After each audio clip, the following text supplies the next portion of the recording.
Hello, my fellow comic book collectors. It's Alan, the Comic Collector Geek, and this is the Wednesday video where I answer your questions. Each week, people ask me questions on the Wednesday video, and the following week, I answer those questions. So that's what's happening here.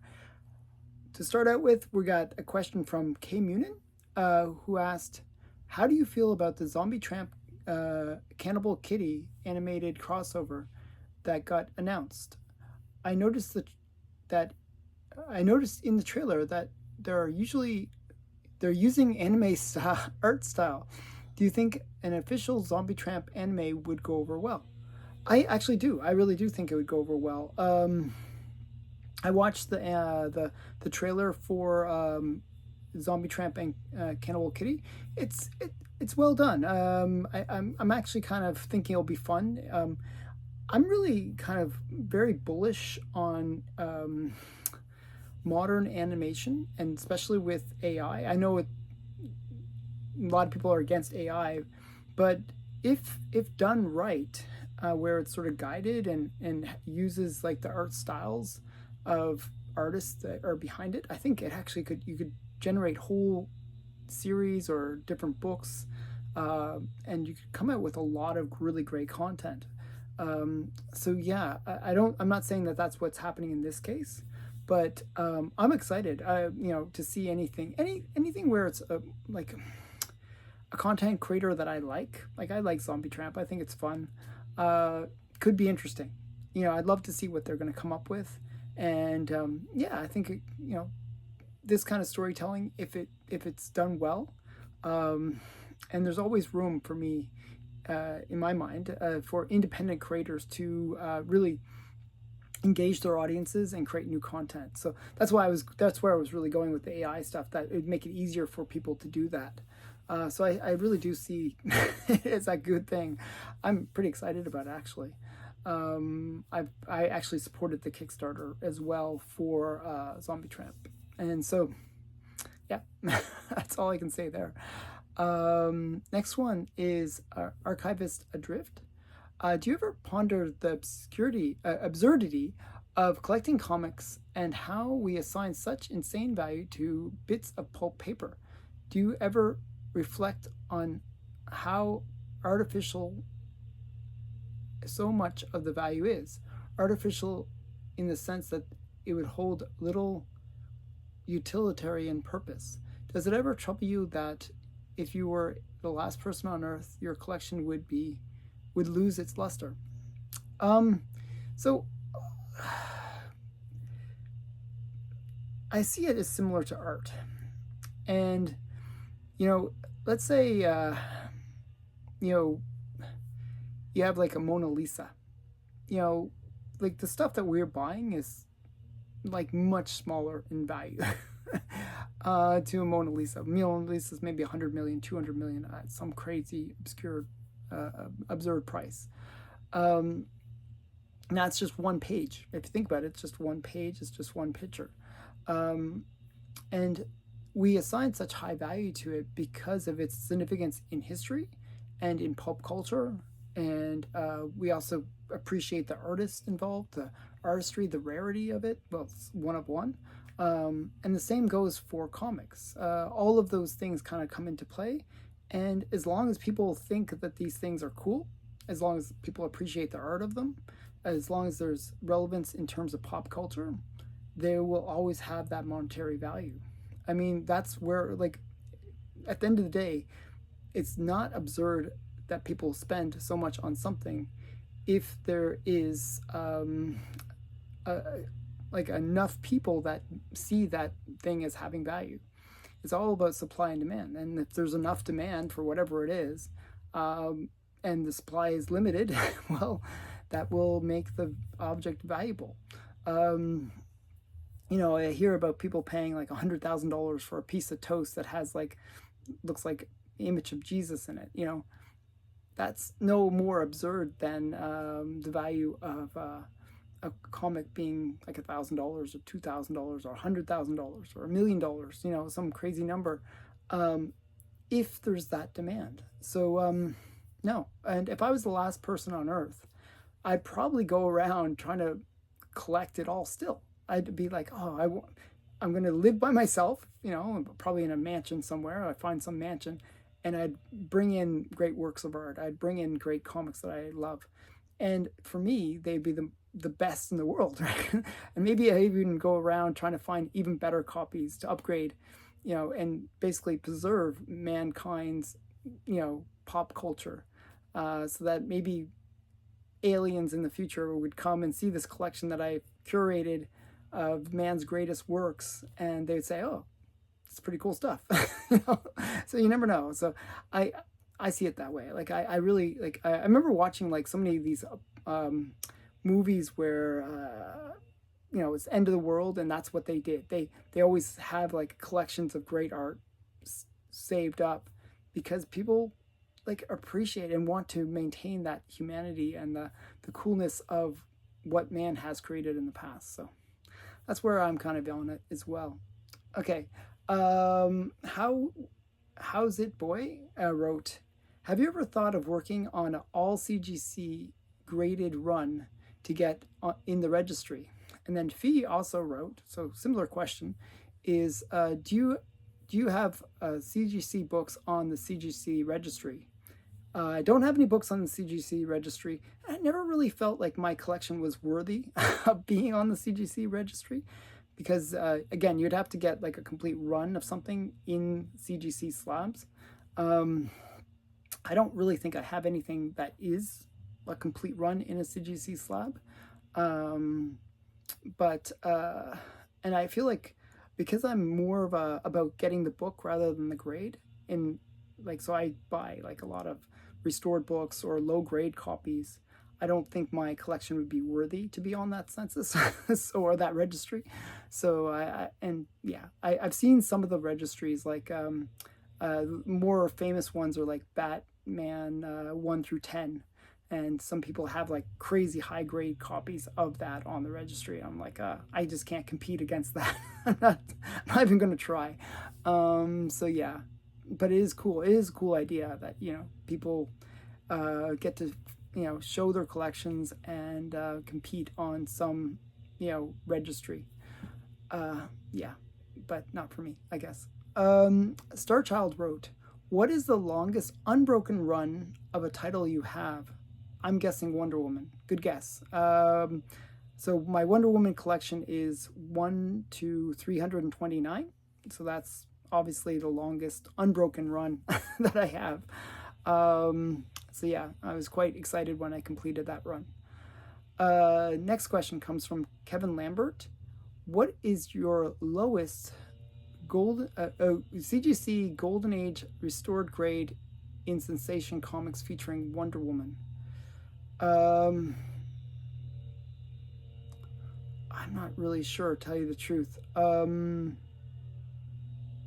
So most of my CGC Wonder Womans are either blue labels or high grade restored books. So it's kind of a weird question for me in a way, because yeah, most of them are like most of my Wonder Womans are, and my Sensations. I only have a few Sensations that are graded, and all of them are blue labels. So I can't even like, you know, it doesn't, the question doesn't apply, I guess. I'm sorry. Yeah, I'm sorry. Robbie Josephs asked, hi Alan, do you think pre-code horror stories are better than late Silver and Bronze Age horror? Have a great day and I appreciate you. So for me, like, I like Golden Age pre-code horror. I'm sort of a little bit biased towards them, but I do, you know, I have read a few, not that many actually. I have to admit that I haven't read that much Bronze Age. You know, I think of things like House of Mystery, House of Secrets, Ghosts, and those books. Generally, you know, they're okay. I generally like them, but the thing I like about pre-code horror from the Golden Age is they were sometimes a little bit more over the top on things. Like they did a little bit more crazy stuff. I really do like EC stories generally. You know, they're more anthology style, and I find Bronze Age is more like full length stories. So I like the anthology styles. I like the, very Tales of the Crypt kind of style, where it's like these short stories that pack a quick punch, like, some twist or some kind of fun little, gross out horror or something like that. So I kind of like the Golden Age for that element, if that makes sense. So yeah, so I generally, and I like the covers better of the Golden Age, though there are some brilliant Silver and Bronze Age horror covers, don't get me wrong. But I'm just a bit more nostalgic to the Golden Age for some reason. I just, maybe it's the style. It's slightly different from the Golden Age. I like what I buy wrote, can you show Smurfs Spiro key issues? Yes, I can. So I pretty much have most of the key issues for Spiro.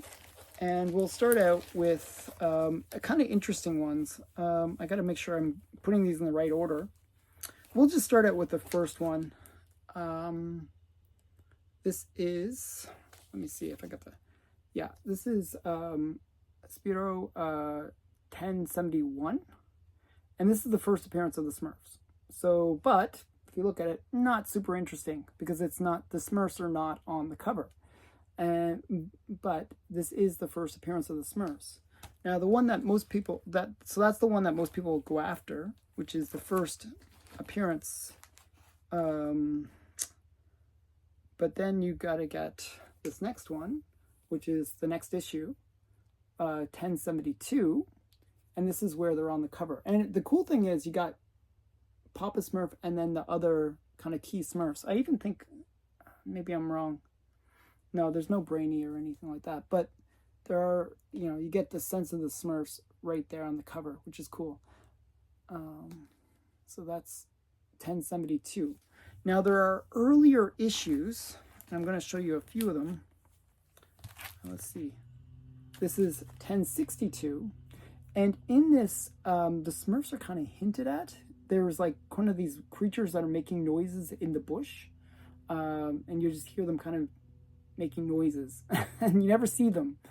But, so that's 1072 has that. And we have, what issue number this is. I gotta see if I can see the number. I wish I could see the number. Maybe you guys can see it. I can't read it. So, but this is another one that also has one of these kind of Smurfs making noises in the bush. So I think it's an earlier issue. And then we have one more, or two more, where they're doing that. As I said, they were in it for a while, where they were just making noises, and you would never see them. This is 1063. Same thing, where they're just kind of making noises. So they're kind of like hinting that there's these creatures that are small that are living in, some kind of bush thing or something like that. It's kind of weird. That's 1063. And then we have 1061. And this one, I'm not sure if this is kind of what I'm describing. So here's the bush. You get this kind of weird noise coming from it. And I think that's like the way that the Smurfs were appearing at first, where they were kind of just these weird little creatures that you couldn't see. So that's 1061. Now, kind of one of the more popular characters is Smurfette. And we have 14, like, so way later, like 400 issues later, 1460, this is the first appearance of Smurfette. So kind of a cool comic. And they actually made the Smurfs bigger on it too, so it's kind of a cool cover. And then we got so when Smurfette was first created, she had black hair because she was created by Gargamel. But later she became a real Smurf because of the magic of Papa Smurf. And in this book, she gets the blonde hair. So this is 1068. So the first appearance of Smurfette becomes a real Smurf. That's so first appearance of the blonde Smurf. So those are those are all the key Smurf Smurf books. Hopefully it's interesting. Okay, so next one. Last question, actually. So this is a bit of a shorter video. What are your top five female characters of the Golden Age? Also, who do you think are the top five male villains and top five female villains of the Golden Age? In those categories, could you name your number one villains, male and female? Okay, so top five female characters of the Golden Age would be like Wonder Woman. Pretty obvious, right? I would say Catwoman would be in there as well. I have to sort of think about these off the top of my head.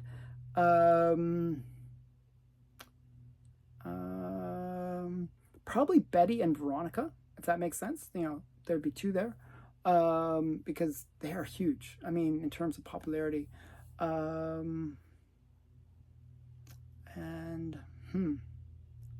Just trying to think. I'm probably forgetting some major female character, like Hawk Girl would be another one that would be really big.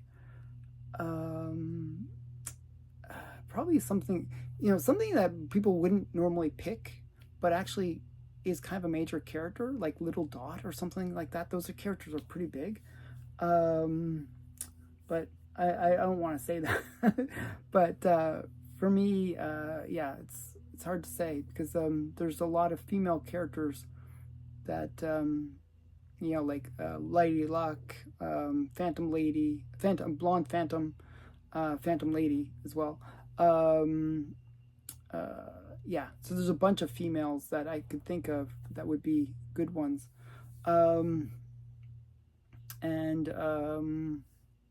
Yeah, those are the ones I'm trying to think of. I when I looked at this question, I was thinking just the villains. Sorry, but okay, but who are my top female and male villains? We'll go with the males first. We'll go with Two-Face, Penguin, and Hitler, because he was a major villain for the Golden Age. Red Skull, and Joker. So, and if you want to get the first appearance of those, Joker is in Bat 1, Penguin is in Detective 58, Hitler is in Sun Fun, where he's kind of in an ad. He appears in a story in a different book. Then there's Two-Face, he appeared in Detective 66, and Red Skull appeared in Captain America 1. That's where he made his first appearance. So for me, Joker is obviously the king of the villains of the Golden Age, even into the modern age. I would say he's the number one villain of all time. Now for female characters, I actually kind of made it a little extra special. These are my top five female villains, and we'll start out with this one. This is the first appearance of Rose and Thorn. So Rose and Thorn, sorry, Rose and Thorn, not Rose and Thorn. Star Sapphire. Wow, almost messed it up. Star Sapphire. Rose and Thorn would be another one. I was kind of debating which one to choose, and I switched. I switched at the end. I ended up going with Star Sapphire. Both are great characters. It was like debatable which one to choose. There's not really that many female villains, so I was like, and there was other ones that we discussed, actually, Stephen and I. We were talking about some of Miss Fury's, like the Baroness, but I figured not many people would know those. Star Sapphire and some of the other ones I'm going to mention are kind of bigger. Next one is Cersei. She's a kind of a major villain for Wonder Woman with, she has like kind of magic powers, and just a major character. Okay, so that's number 4 on the list. Number 3 is another major character. Like a lot of the female villains are in Wonder Woman, so you'll see a very Wonder Woman focused like rogues gallery. This is the first appearance of Giganta. Sadly not on the cover for any of these ones. yeah, Giganta is another kind of major character for Wonder Woman, and this is her first appearance in Wonder Woman #9. And then we got probably the biggest Wonder Woman villain is the cheetah. At least she's on the cover of her first appearance. And this is Wonder Woman #6, which has the first appearance of the cheetah. And the cheetah is, they've redone her a few times throughout the era, different eras. But yeah, this is her first appearance. And I figure the cheetah is one of those female villains that people really know.